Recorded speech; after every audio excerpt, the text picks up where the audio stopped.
콤플렉스의 탄생, 어머니 콤플렉스, 아버지 콤플렉스.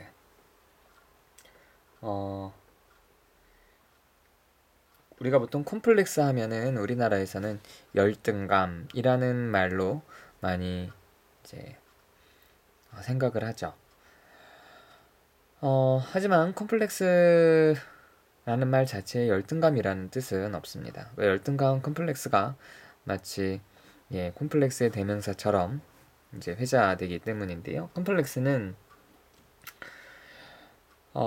정신분석이나 분석심리학처럼 우리 인간의 무의식을 가정하는 여러 심리치료 이론에서 우리 마음에 해결되지 않은 그래서 우리에게 상당한 영향을 미치는 그런 복잡한 감정과 생각의 덩어리 혹은 응어리 이런 것들을 콤플렉스라고 합니다. 그런 콤플렉스 중에서 특별히 우리에게 영향을 많이 미치는 부분들은 바로 아버지와 어머니에 대한 것들이죠. 자, 이 책은 분석심리학의 대가라고도 할 수 있을 것 같아요. 베레나 카스트라는 분석심리학자가 쓴 책입니다. 제가 좀 읽어볼까요?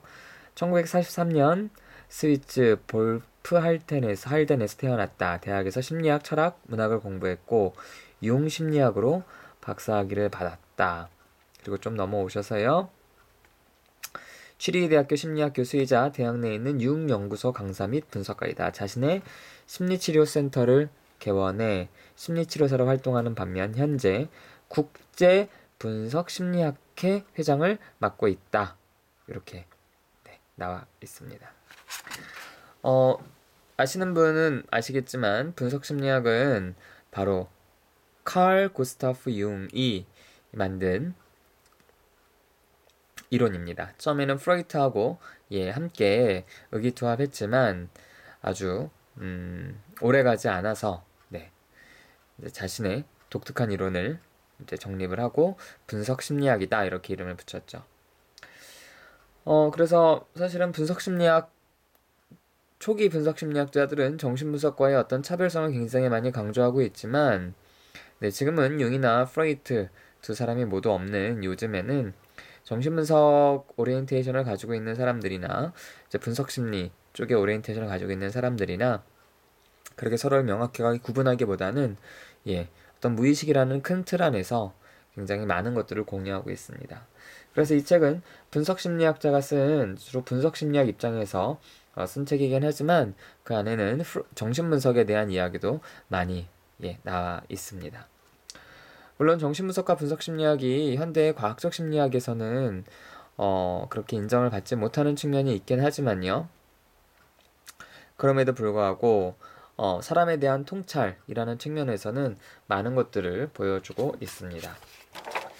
자, 이 책의 좀 목차를 먼저 볼까요? 1장부터 13장까지 이렇게 있습니다. 목차를 보시면은 요런 편 한번 보시죠. 3장입니다. 남성에게 나타나는 본래 긍정적인 어머니 콤플렉스. 여성에게 나타나는 본래 긍정적인 어머니 콤플렉스. 그리고 7장으로 넘어오시면요. 남성에게 나타나는 본래 긍정적인 아버지 콤플렉스. 8장 여성에게 나타나는 본래 긍정적인 아버지 콤플렉스.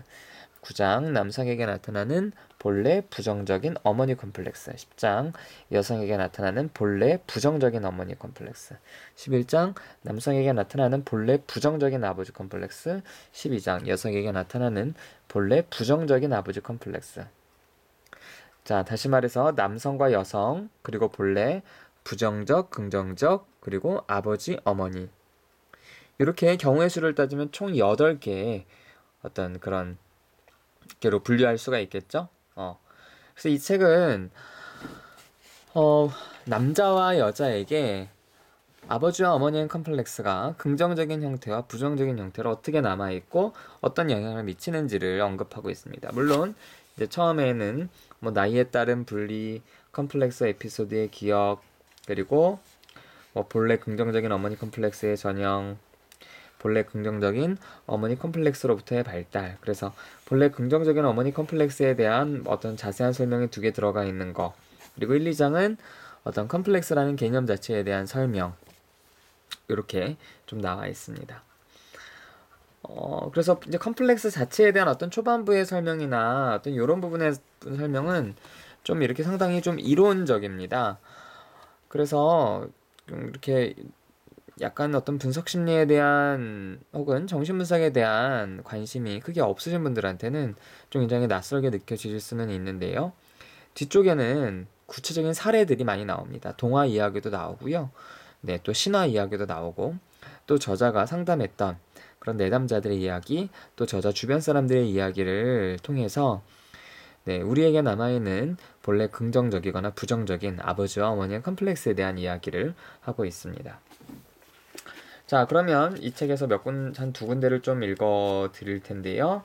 예, 제가 읽어 드릴 부분은 컴플렉스에 대한 어떤 설명 부분, 그리고 그 컴플렉스로부터 벗어나는 부분에 있어서 이제 저자의 조언, 이런 부분을 좀 두 군데만 읽어 드리겠습니다. 자, 컴플렉스는 압축된 경험과 상상들에 대한 기억들이 우리의 무의식에 특수하게 자리 잡은 상태를 말한다. 서로 유사한 기본 주제 주위에 배치되어 있고 동일한 성질의 강렬한 감정과 결합되어 있다. 살아가면서 이 기본 주제나 그에 해당하는 감정을 건드리는 상황에 부딪힐 때 우리는 컴플렉스로 반응한다. 다시 말하면 컴플렉스의 의미에서 그 상황을 바라보고 해석하며 감정적으로 민감해지고 늘 그랬던 것처럼 판에 박힌 방법으로 거기에 저항한다. 관계의 영역에서 해석하자면 이런 상황에서는 상호 간의 이해가 중단된다는 것을 뜻한다. 네.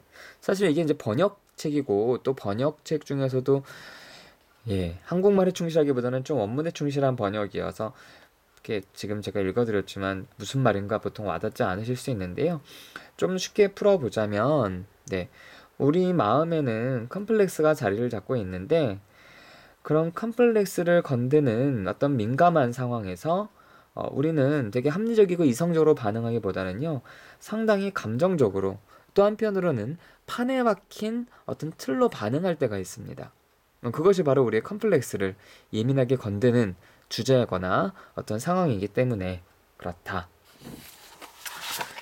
자, 그래서 이제 이 책에서는 주로 그것을 우리의 부모와 연결시켜서 이야기를 하고 있습니다. 그래서 책 전반에서는 우리에게 어떠한 아버지와 어머니의 어떤 긍정적이거나 부정적인 컴플렉스가 있는지를 언급하고 있고요. 자, 맨 마지막 장은 저기 13장 보시면은 네, 미지의 땅에 들어서기 있죠. 그러니까 우리가 컴플렉스에서 어떻게 벗어날 수 있는지에 대한 이야기를 하는데요.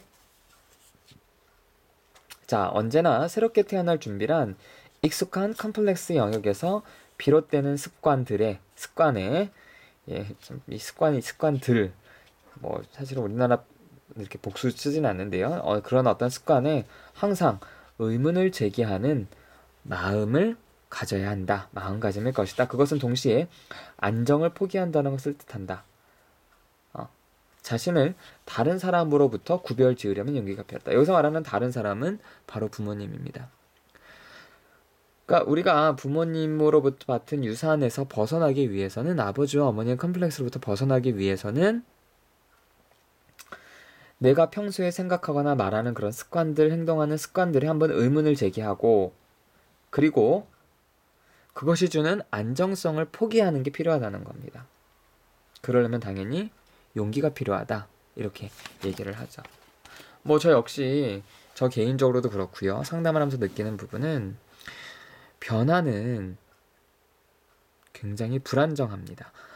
그래서 이 책에서는 미지의 영역에 들어선다 이렇게 표현을 했는데요. 예, 정확하게 그 표현에 동감합니다.